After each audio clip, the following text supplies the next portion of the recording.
The fighting around Kasserine Pass in mid-February of 1943 left behind something the German army had been searching for without knowing it existed.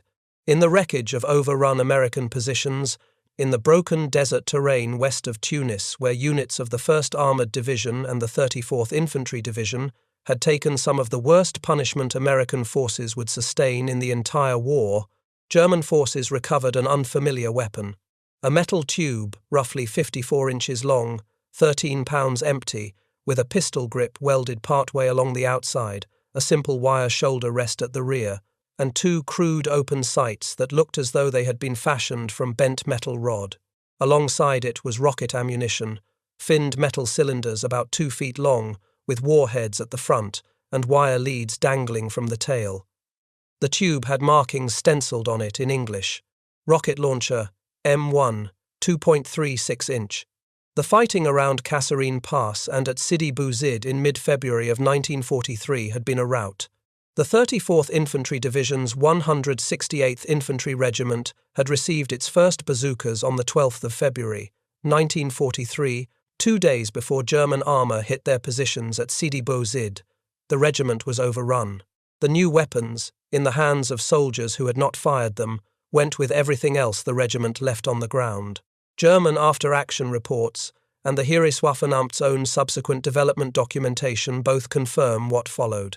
Captured launchers were separated from the general pool of recovered American equipment and forwarded to Germany for technical examination. The Bergflak Collector Archive, which has reproduced original Heereswaffenamt development correspondence from archival sources, records that a launcher captured in Tunisia, with its ammunition, was present at the formal March 1943 evaluation at the Kummersdorf artillery proving ground south of Berlin.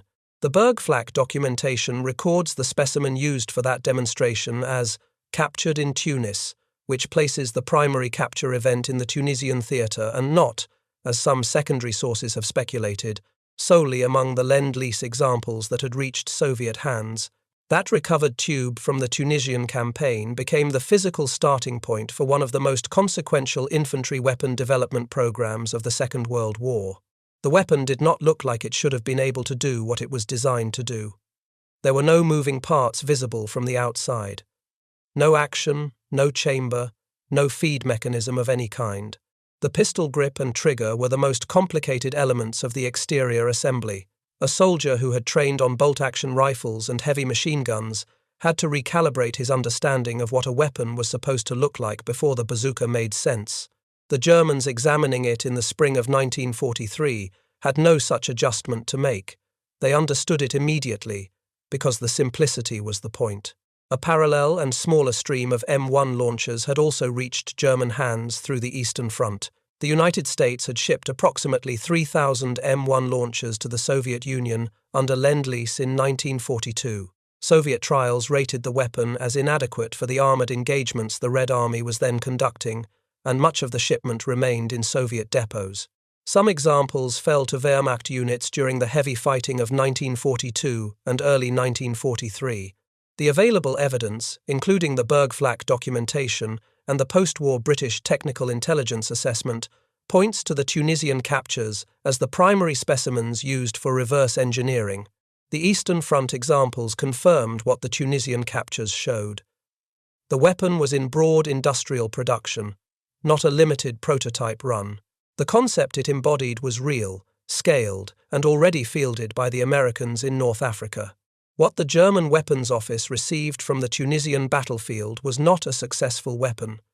The American Army's own records make this plain. The M1 had failed in North Africa in nearly every measurable respect. The battery circuit had failed in the cold. The rockets had misfired. The soldiers carrying the weapon had not trained on it. The German engineers who examined the captured tube understood this from the outset. They also understood something the American after-action assessments had not yet framed clearly. The failures were in the execution, not in the principle. A battery that failed in the cold was an engineering deficiency. A warhead with marginal penetration against the heaviest armor it was likely to face was a specification problem. The absence of blast protection for the firer was a design omission. None of these were failures of the underlying concept. The concept was sound. And the concept was what the Heereswaffenamt intended to keep. If this kind of record matters to you, the like button is what keeps it surfacing to people who care about the actual archive, not the legend. The rocket launcher M1 was standardized by the United States Army on the 19th of June, 1942. General Electric produced the first 5,000 launchers under a crash 30-day contract.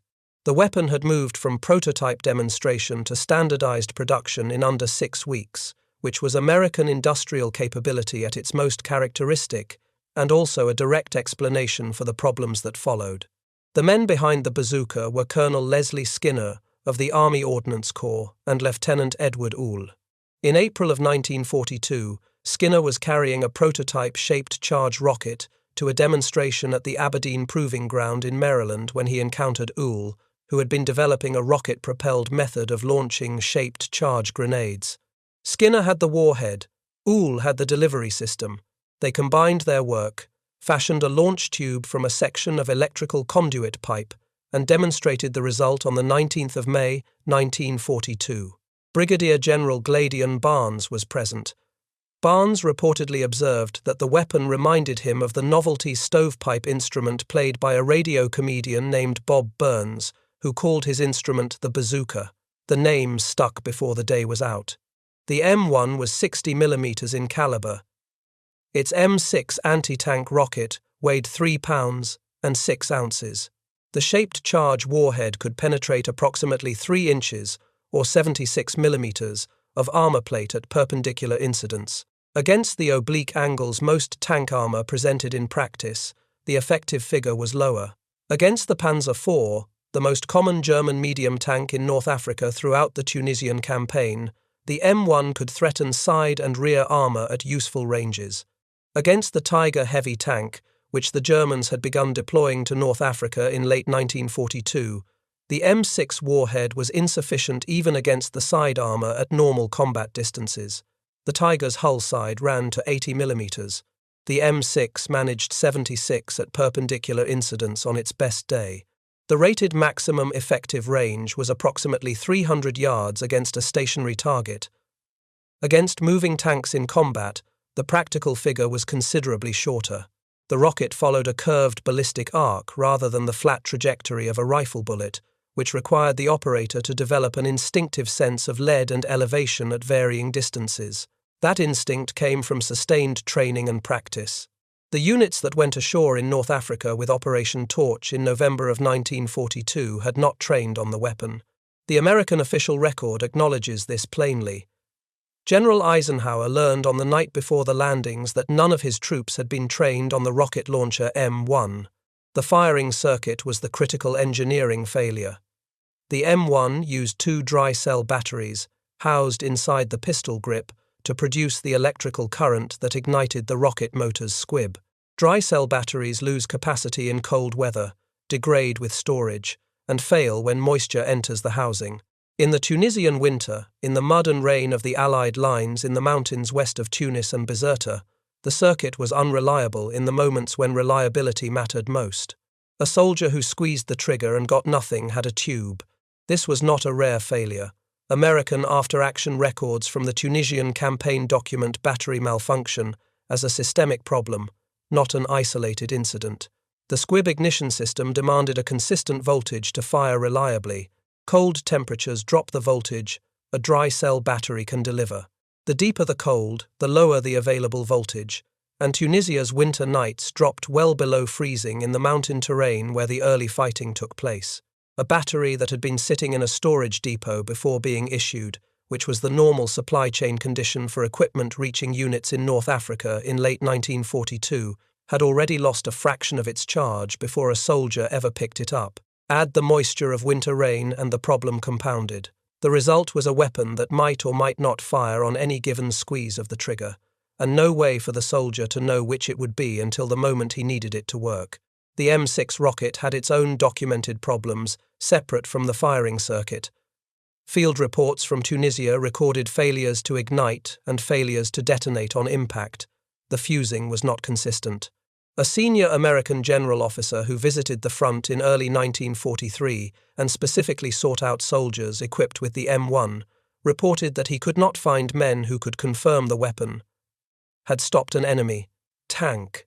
The United States Army suspended further issue of the original M1 in May of 1943, the improved M1A1, with a corrected M6A1 rocket that addressed the worst fusing failures, entered service that summer.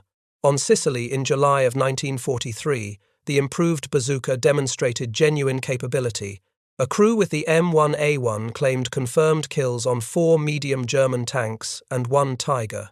The Tiger reportedly knocked out through the driver's vision slot, a precise shot that entered the record. The Sicily performance was what the weapon had always been designed to achieve. In Tunisia, in February of 1943, the weapon the German forces recovered was the original M1, carrying all its uncorrected deficiencies, in the hands of soldiers who had not trained on it. The physics behind both the American weapon and its German successor was not new in 1942. The Monroe effect, documented by the American chemist Charles Monroe in the 1880s, established that a hollow-faced explosive charge focuses its detonation energy into a narrow, high-velocity jet rather than dispersing it in all directions. That jet cuts through steel plate regardless of the plate's thickness, driven by thermal and kinetic energy rather than by the mass and velocity of a conventional armor-piercing projectile. A shaped charge warhead defeats armor by the physics of the hollow cavity and the jet it produces, not by the speed at which the round arrives. The implication for infantry weapons was decisive. A shaped charge warhead could be delivered at any velocity, including the modest velocity achievable with a light rocket motor.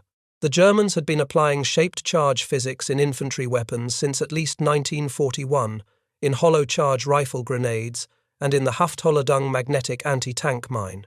What the Americans had done at Aberdeen in May of 1942 was not discover the shaped charge.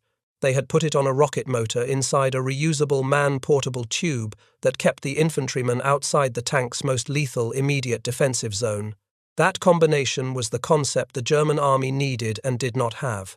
The German army had been trying to solve the man-portable anti-tank problem since the beginning of the war, and by the time the first bazookas were captured in Tunisia in early 1943, it had not solved it.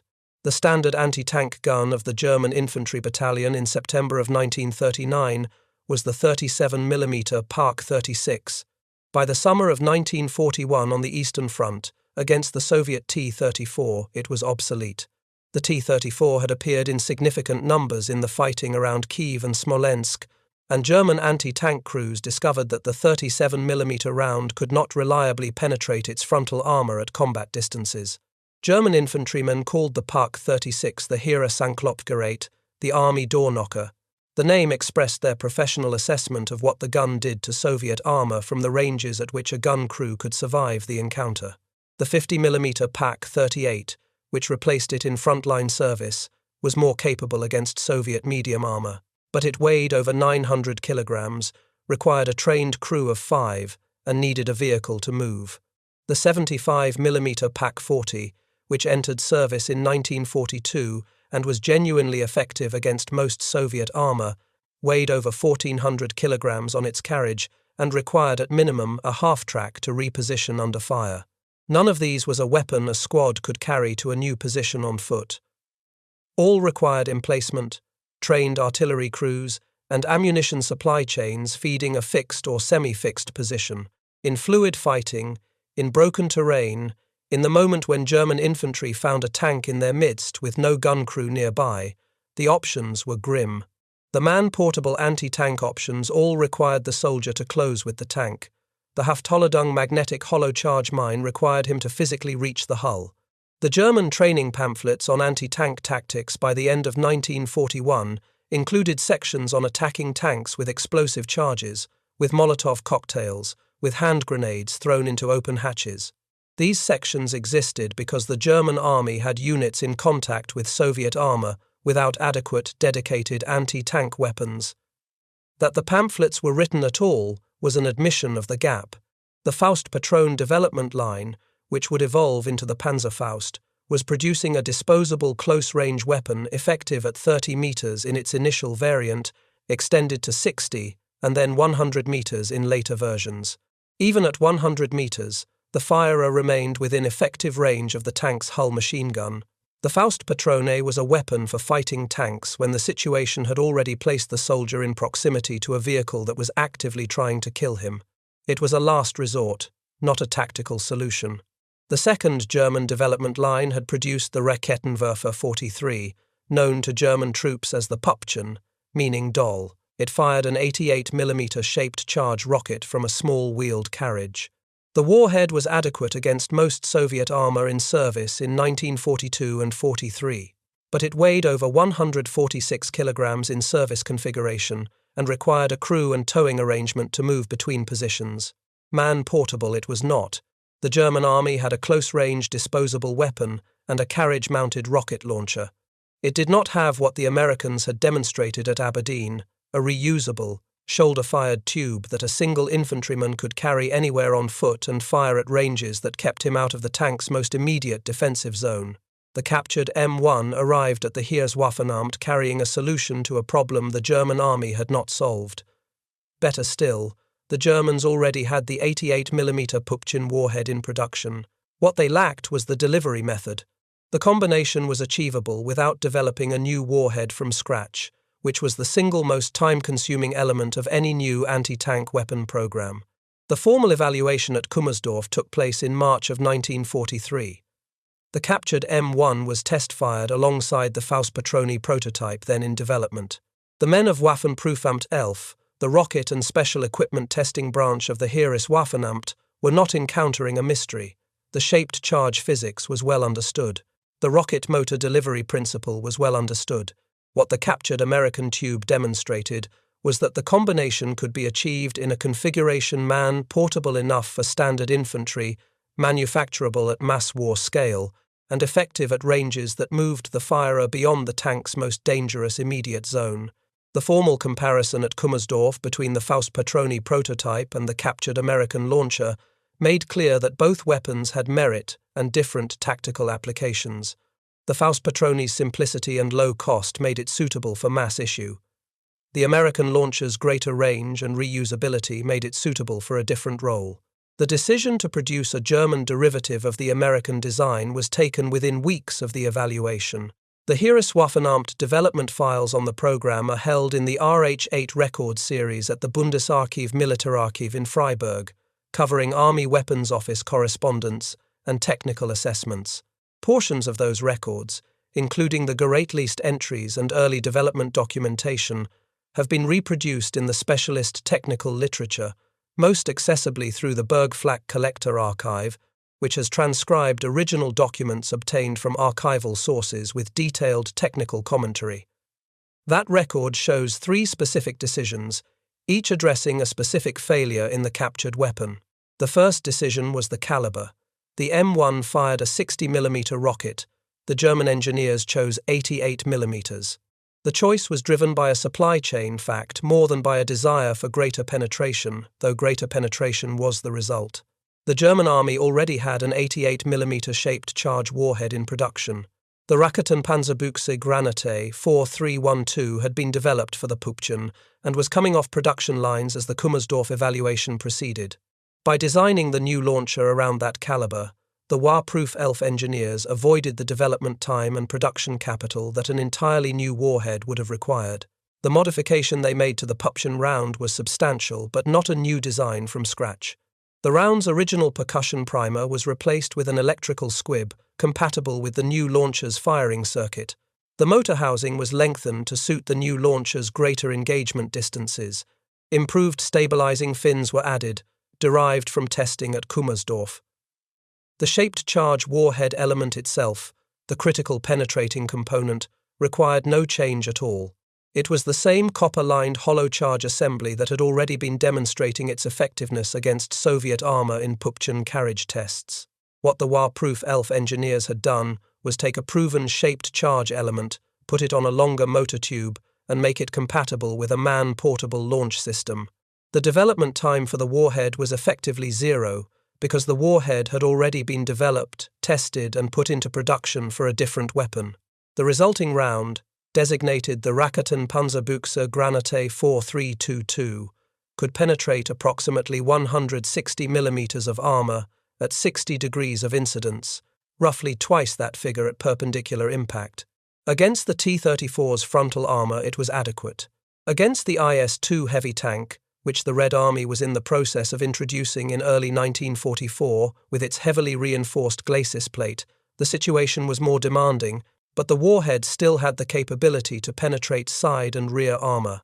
Against Allied tanks in Western theater service, the M4 Sherman and the Churchill, the 4.322 warhead was more than sufficient.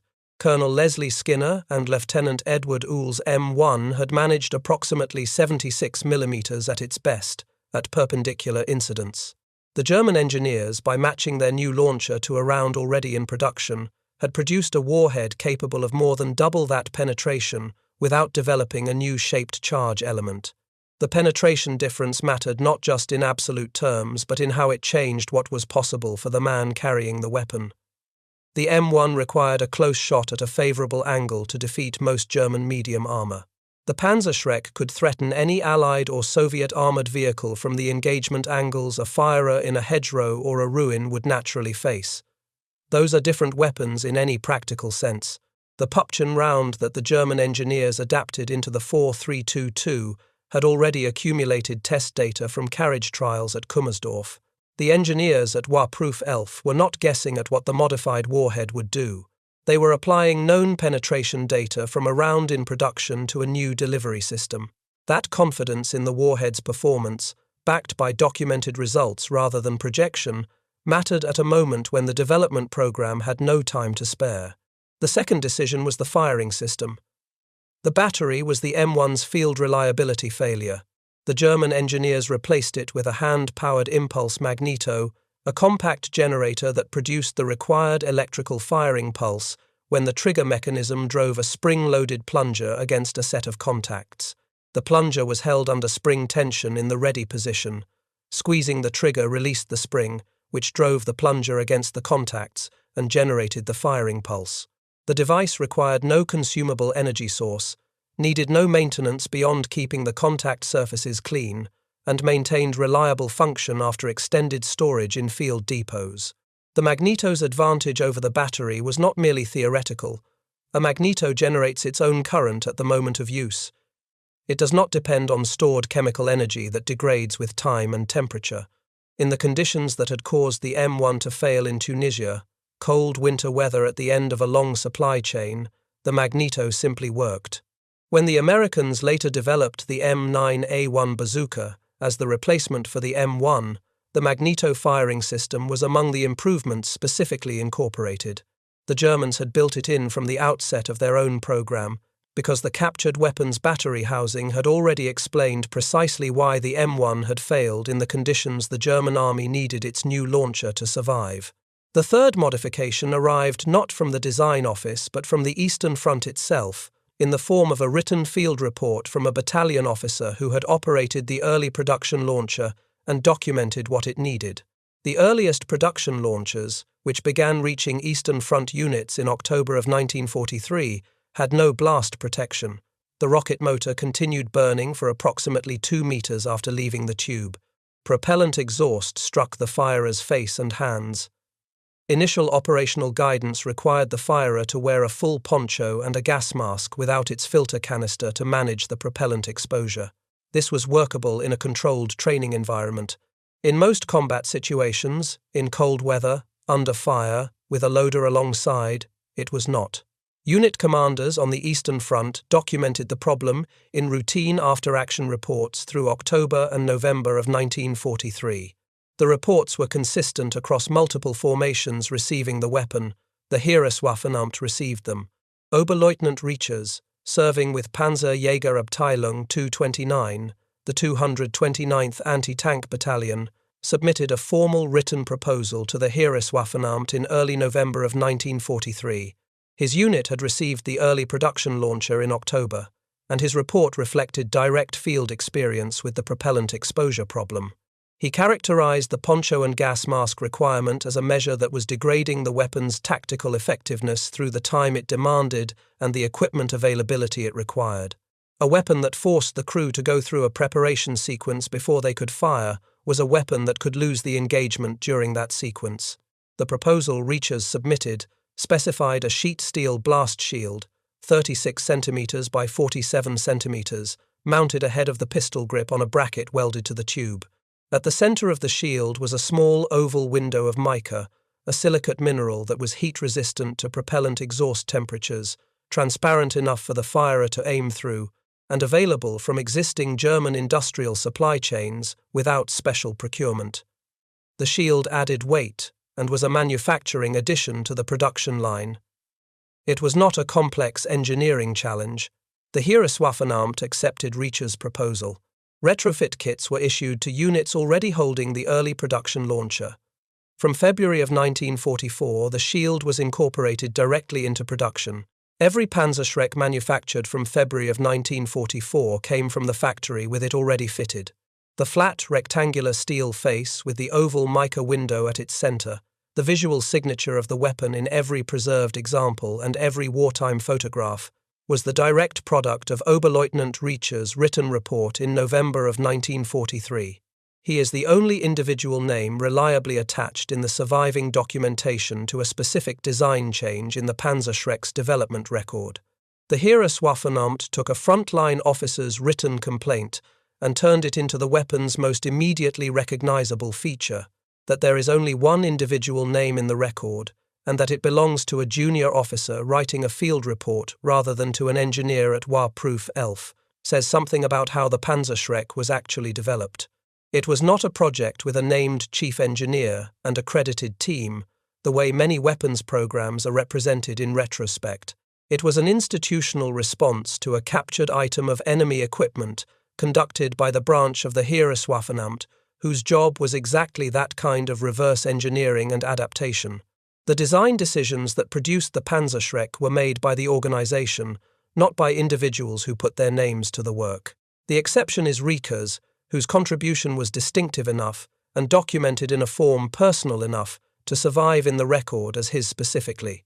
The weapon had appeared in the German Army Equipment Register, the Geräteliste, on the 1st of July, 1943, as Gerät 6030, the 8.8 cm Raketen Panzerbüchse, under the industrial codename Erntekranz, Harvest Wreath, 8.8 cm Raketen Panzerbüchse 54. The first production batch, 1,500 launchers and 5,000 rockets, was airshipped to the Eastern Front on the 5th of October, 1943. From the Kummersdorf evaluation in March to operational deployment in October, 7 months. One detail in that record has produced a durable misreading. An Oberkommando des Heeres report dated the 8th of September, 1943, used a transitional designation, Raketen Panzerbüchse 43, during the final pre-production phase. W.H.B. Smith's Small Arms of the World, in the March 1945 revised edition, treated this transitional name as a separate production model. The popular distinction between a Raketen Panzerbüchse 43 without a blast shield and a Raketen Panzerbüchse 54 with one has been reproduced in books and reference works for 8 decades. The Heereswaffenamt production record does not support it. There was one weapon. The blast shield was a running production change and a retrofit kit for earlier units. The two-model distinction is a post-war artifact, originating in a single misreading in a March 1945 reference book and copied uncritically ever since. The weapon's permanent name arrived on the 29th of November, 1943, by personal directive from Hitler, as part of the same propaganda renaming campaign that produced the Sturmgewehr 44 designation for the assault rifle then in production. German troops had been calling the launcher the Ofenrohr, stovepipe, since at least August of 1943. Both names persisted in field use through the end of the war. The Panzerschreck was the official designation from December of 1943. The Ofenrohr remained the informal name among frontline soldiers. Production was distributed across multiple German manufacturers.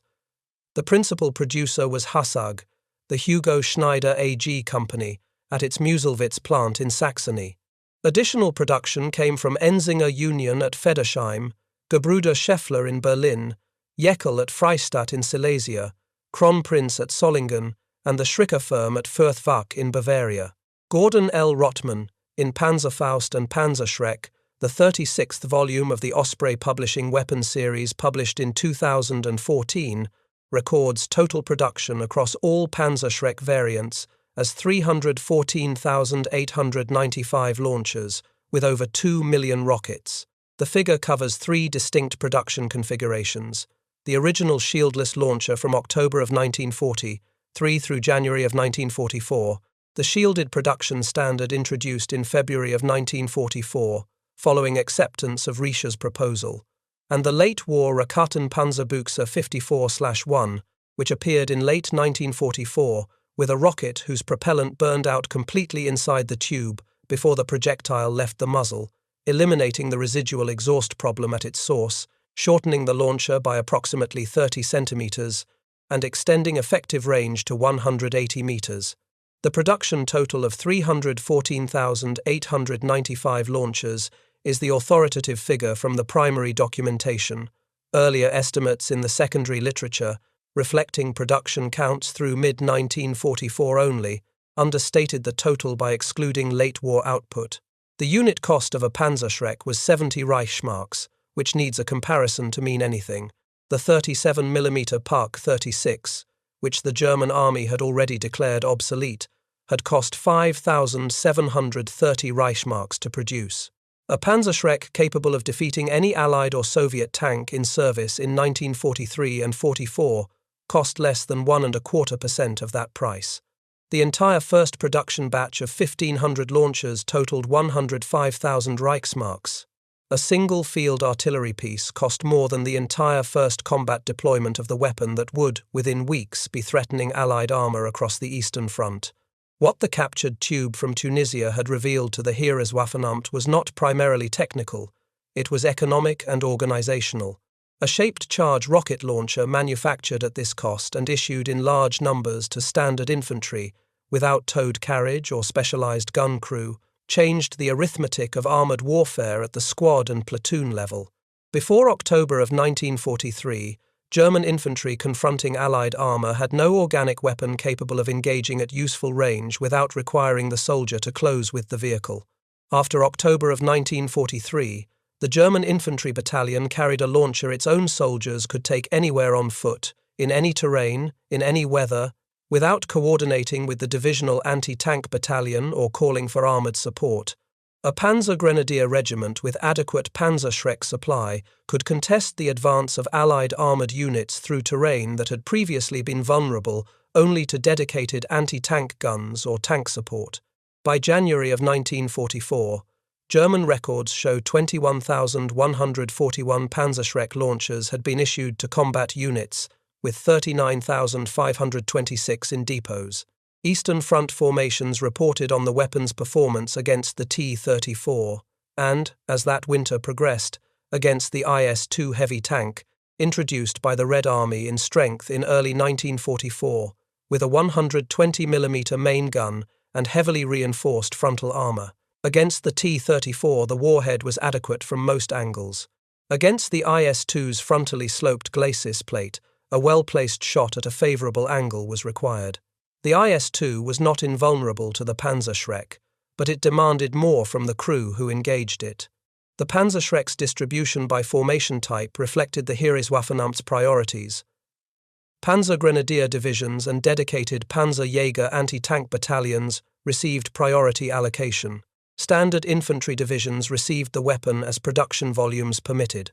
The issue figures from January of 1944 show approximately 35% of the total produced to that point in the hands of combat units, with the remainder in the supply system moving forward. The weapon went to Normandy with German Panzer Grenadier divisions in June of 1944. The bocage terrain of the Norman countryside, the dense network of earthen hedgerows, 3 to 5 meters high, enclosing small fields of 50 to 100 meters in depth, was terrain that suited the Panzerschreck's specific capabilities precisely. A two-man team in a hedgerow could engage a tank from 100 meters in concealment the tank's crew could not quickly suppress before the shot was fired. British and American after-action reports from the bocage fighting in June and July of 1944 document Panzerschreck ambushes as a consistent tactical problem. Allied armoured units faced pressing through the hedgerow country.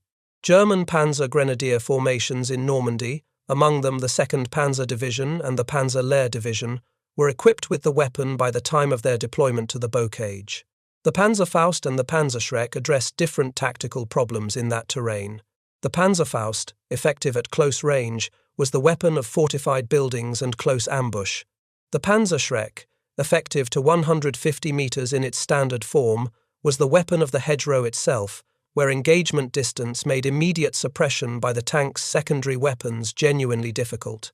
The combination of the two weapons meant that Allied armoured units advancing through the Bocage faced man-portable anti-tank threats at virtually every range, from contact distance out to 150 metres, in terrain that gave German infantry constant concealment and constant cover for immediate movement after firing.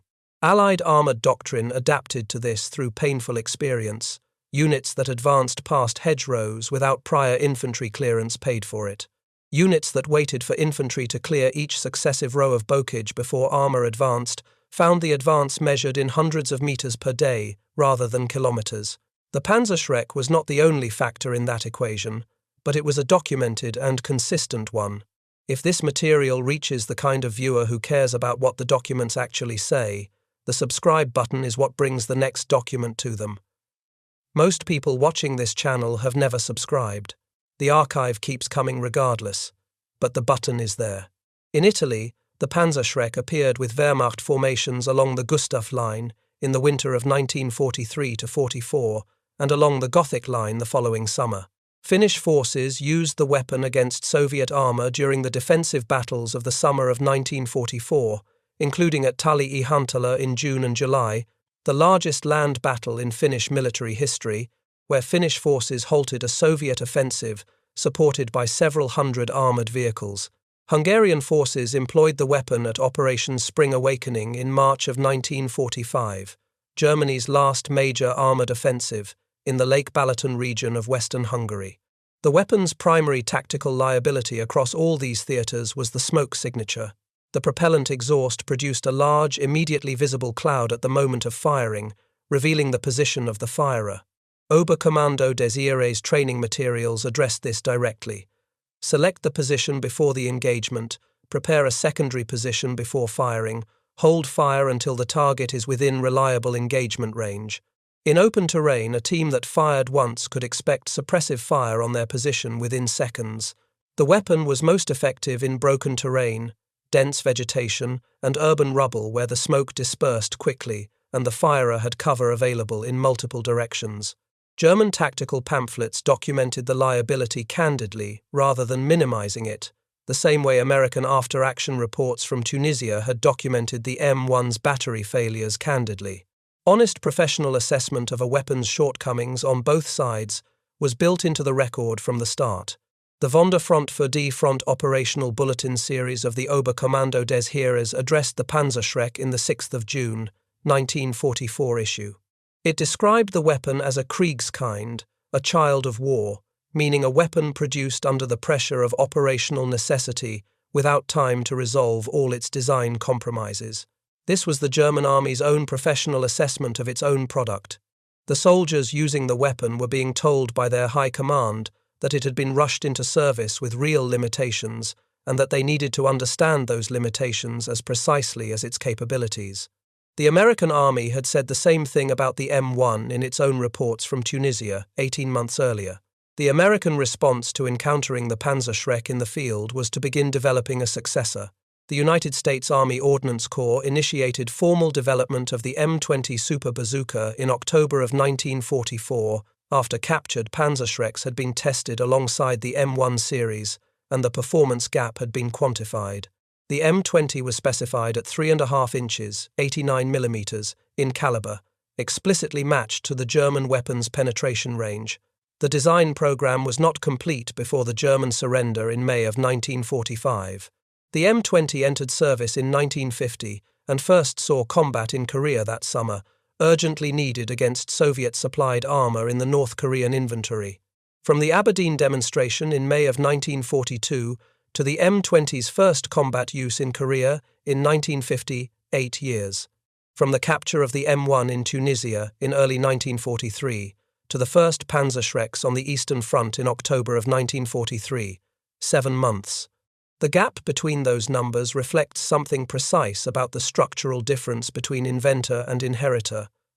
The war-proof ELF engineers did not need to prove that shaped charge rocket technology worked. The Americans had already proved it. They did not need to develop a shaped charge warhead. The Pupchin program had produced one. They did not need to discover why the battery firing circuit failed. The captured weapon had already demonstrated exactly which design had failed and exactly why. When they arrived at the development problem, they had a proof of concept, a compatible warhead already in production, and a specific list of failures to correct rather than a problem to solve from the beginning. But it is also a measure of something more specific. The American engineers who built the M1 were working forward from an idea they had to prove to a skeptical institutional hierarchy, fighting for production contracts, managing a 30-day crash manufacturing program, doing all of it under the pressure of a military that needed the weapon now. The German engineers at Warproof ELF had none of those problems.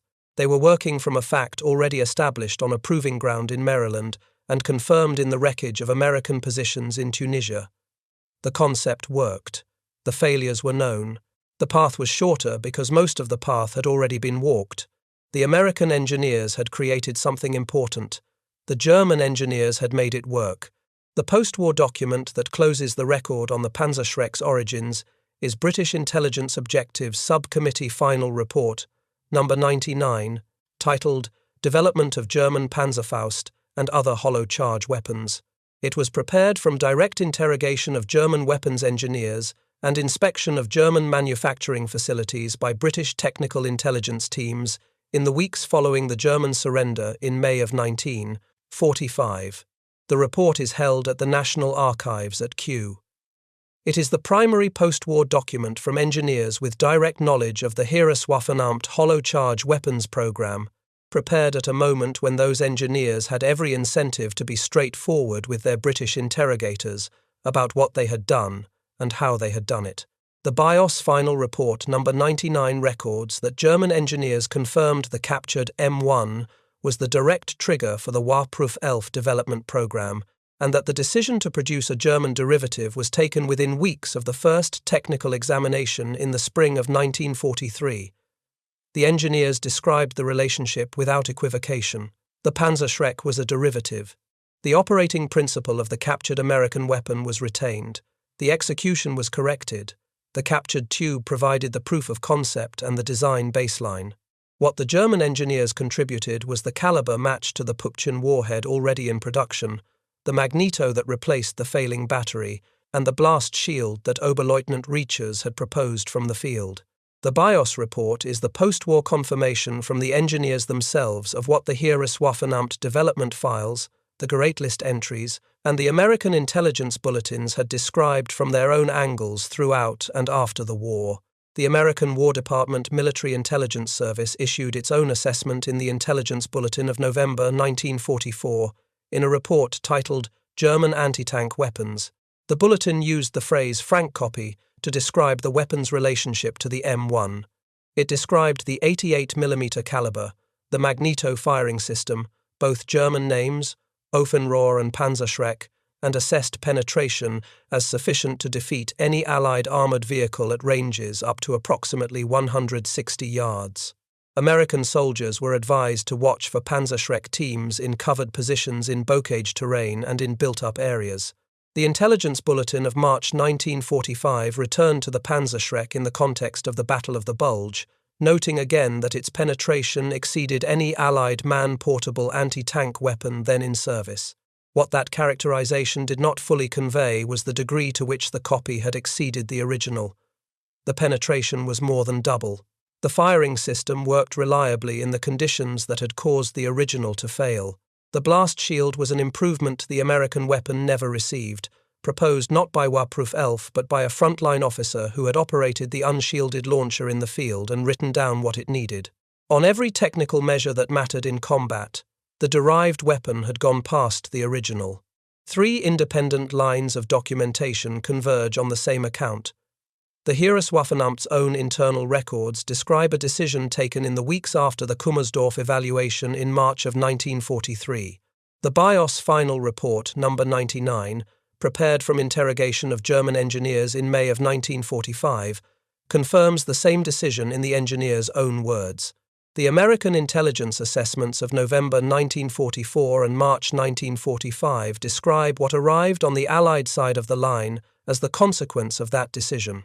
3 national archives, 3 languages, 3 distinct purposes, and all of them describing the same captured tube from the Tunisian desert, the same decision at Kummersdorf, and the same weapon that appeared on the Eastern Front in October of 1943. That convergence across independent sources is what the documentary record means.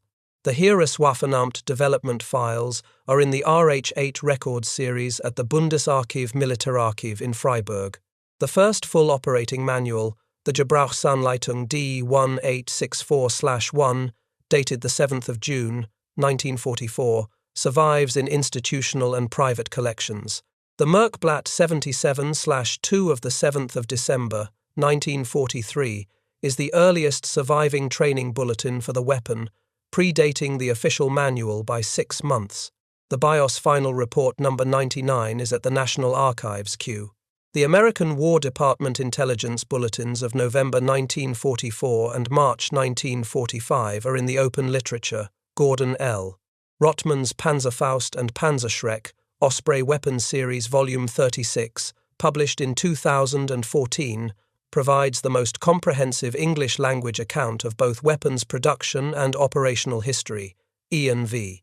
Hogg's Encyclopedia of Infantry Weapons of World War II, first published by Arms and Armour Press in 1977, places the Panzerschreck in the context of the German close combat anti-tank program. Stephen J. Zaloga's Bazooka vs. Panzer, Osprey Duel Volume 77, published in 2016, examines the 2 weapons in direct operational comparison through the Northwest European campaign. If this material matters to you, a like helps it find the people who care about the record over the legend. Subscribe, and the next document arrives. The German forces at Kasserine Pass in February of 1943 recovered a weapon the American army was not satisfied with. Batteries failed in the cold. Rockets misfired. The soldiers carrying it had not trained on it. The penetration was marginal against the heavier armor appearing in the theater. By the Army's own assessment, the M1 as issued in November of 1942 was not ready. None of that was what Warproof Elf saw at Kummersdorf. They saw the physics. The shaped charge worked. The rocket motor delivered the warhead to ranges infantry had never reached before with a man-portable weapon. The tube was reusable. The economics were transformative. The concept was correct and the execution was deficient. The magneto was the fix for the battery. The existing Pupchin warhead was the fix for the 60mm caliber. The blast shield, proposed in a written report from the field, was the fix for the propellant exhaust. 314,895 launchers, over 2 million rockets, 70 Reichsmarks each. The men who saw the American bazooka in war wrote what they learned from it in their own records and their own engineering files.